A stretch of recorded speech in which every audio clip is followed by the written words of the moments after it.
We rolling?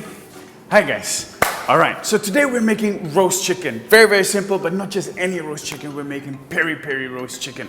It's going to be spicy, charred, savory, juicy. Just simply delicious. You ready? Let's go. All right, so first of all, what we're going to do is we're going to season our chicken. This is a chicken that's already been butterflied. You can get your butcher to do it, or you can do it at home just simply with a kitchen scissors. All right, a pair of kitchen scissors. Just, cut along the backbones on either side and just remove the backbones that comes off together with the whole neck. All right, now we're going to be seasoning the chicken with salt, a generous amount of salt. Inside the cavity, make sure you get your seasoning in there as well. All right, black pepper. Now, just use your hands and massage the seasoning all around the chicken. At the armpits, give it a little rub.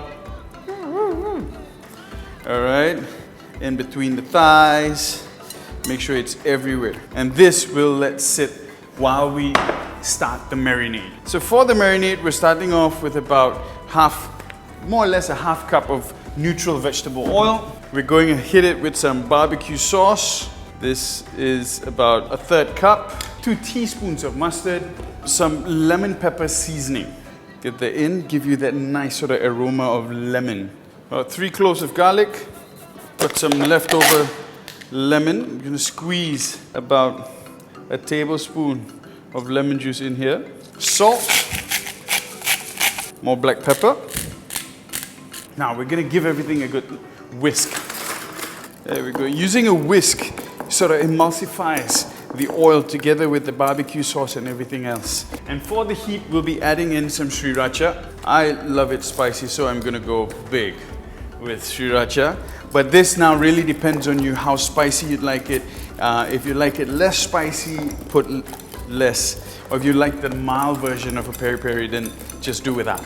So what we're going to do is we're going to pour some of the marinade in here, but we're not pouring everything in because we're going to leave some for basting, and that basting is going to make that basting is going to give that nice sort of flavor and stickiness to the surface of the chicken, the skin. There we go. Now it's important not to mix, not to use the same utensils when you're pouring in the marinade into the chicken, and allow the utensils to touch the chicken and then go back into the marinade, because this marinade is now free of contamination, free of bacteria from the chicken, and the last thing you want to do is have the marinade contaminated, because then you won't be able to do the final glaze on the chicken. So use your hands. There we go. Just go in. Scoop up the marinade from the bottom of the bowl and just sort of get that into the skin as well. You can use your fingers and sort of just separate the skin and the flesh at the breast section. And that way it allows you to get more marinade inside the chicken to flavor the chicken. Beautiful. Now we're just going to let this sort of rest in the fridge for about, if you have time, overnight is the best, but if not, at least give it a couple of hours.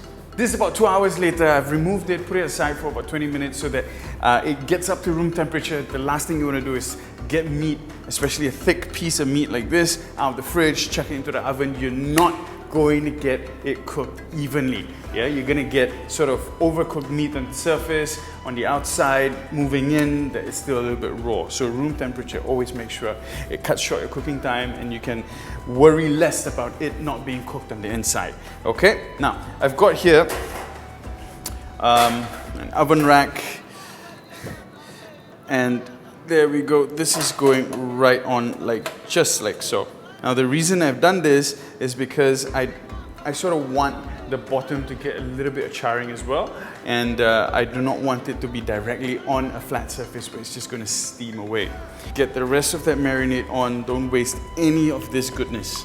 So I've started the oven at 250 degrees Celsius, it's preheated nice and hot, and once we put the chicken inside, we're going to reduce the temperature to 200 degrees Celsius. Now we're going to start it nice and hot, and then we're going to gradually cook it through. It's going to take about maybe 20-25 minutes. Nice. Just baste generously all around. Make sure you get each and every part of it in and back in the oven. Won't you look at that? Nice. One more round of glaze, back in. There we go, nice. Woohoo! Look at that.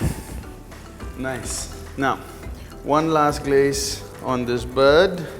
Look at how sexy that looks, guys. All right, now this, I'm just gonna rest. This is a process called tenting, and this is gonna make sure, we sort of lock all that wonderful juices inside the chicken. Don't cut into it straight away. You never do that. Once you're just done roasting, allow it to rest. Allow the juices to sort of relax and go back into the meat so that you don't lose it when you're cutting. Now, while this is resting away, let's prepare a simple salad. Okay, we've got a little bulb of fennel. Use a mandolin and just thinly slice through. Now, apple. Thinly slice your apple. We're gonna cut them into thin strips. That way, when you eat it together with the fennel, the chicken, you're gonna get a nice combination of sweet, crunchy, refreshing salad. Now, you can use green apples as well if you like.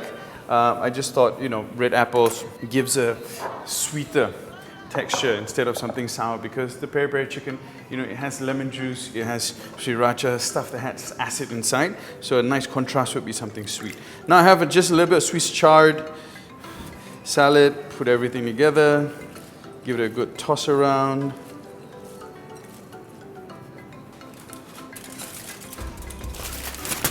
Look at that beauty, ladies and gentlemen.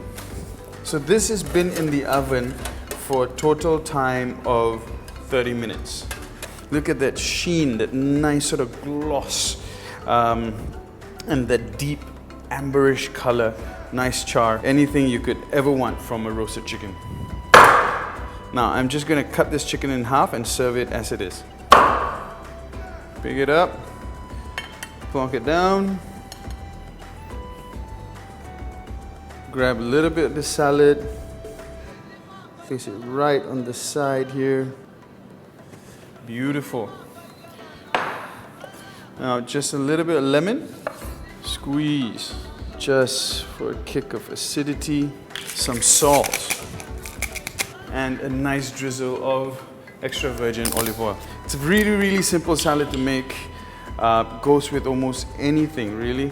Now the reason I didn't dress this salad in the bowl is because once you do that, the Swiss chard is just gonna, you know, sort of get wilted, and that's not what you want when you're serving something like this. You want it nice, fresh, crisp. And there you have it, guys, peri-peri chicken.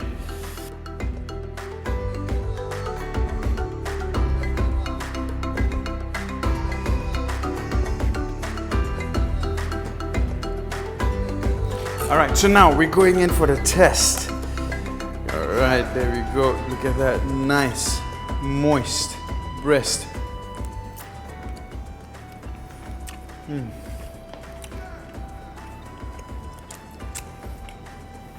Yes. My friends, this is a recipe you have to keep at home. Anytime you want to whoop up roast chicken, this is a go-to.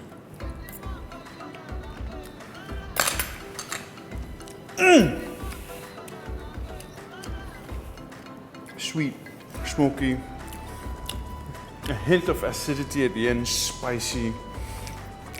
Got that nice char coming through, especially from all these char bits, nice caramelized flavor that's coming through. Simply delicious. Now, I've just marinated this for about 2 hours. Imagine if you actually had the time to marinate it overnight. I guarantee you it'll be so much more delicious, so much more flavorful. The flavor penetration will be just amazing. Guys, and if you make a whole bird and it's just the two of you, you can't finish it, obviously. Cut it up, put it in the fridge. Next day, tear it out, make the best chicken sandwich you can. Or turn it into a quesadilla or chicken salad. Yeah, anything you fancy. Thank you so much for watching, guys. If you've enjoyed this recipe of this beautiful, sexy peri-peri chicken, don't forget to click the like and subscribe button. Let me know in the comments down below what you think of it. And yeah, let me know also what you'd like to see me cook next, all right? I'll give you a shout out if I pick the dish, okay? Thank you so much for watching, guys. Once again, take care. I'll see you next week. And I'm gonna get busy with my roast chicken.